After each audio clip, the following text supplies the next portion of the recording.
रोजे रोजे तोहरा सपना में आइल करेला।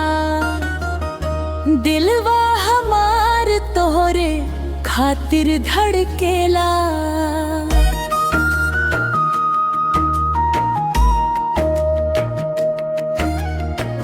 चांद भी फीका लागे तोहरा मुस्कान से। प्यार हो गईल बा तोहरे नाम से। तोहरे बिना नइखे नींदिया आवे हो। दिलवा हमार बस तोको के चाहे हो। सांझ सकारे तोहरे याद सतावे। आ जाए चांद दिलवा बहलावे हो।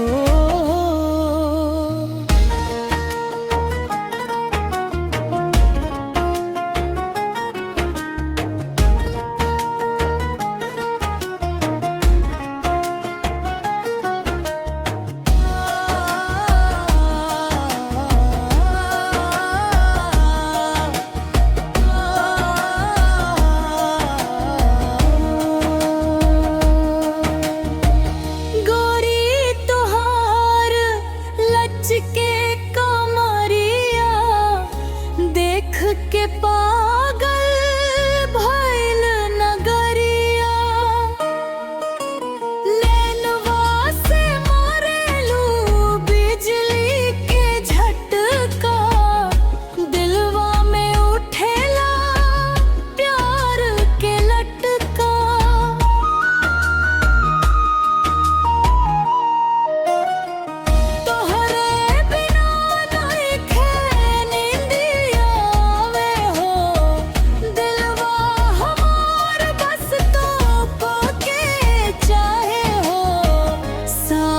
सकारे तोहरे याद सतावे। आ जाए जान दिलवा बहलावे हो।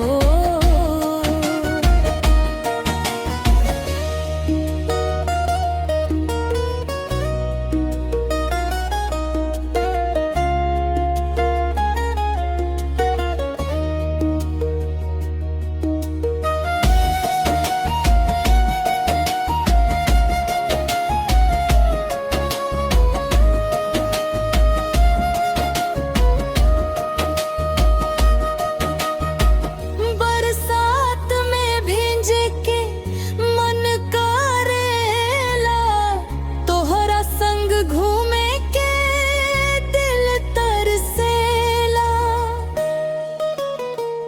हाथ पकड़ के चल दो बाजारिया। तू ही बाड़ू जान हमार प्यारिया।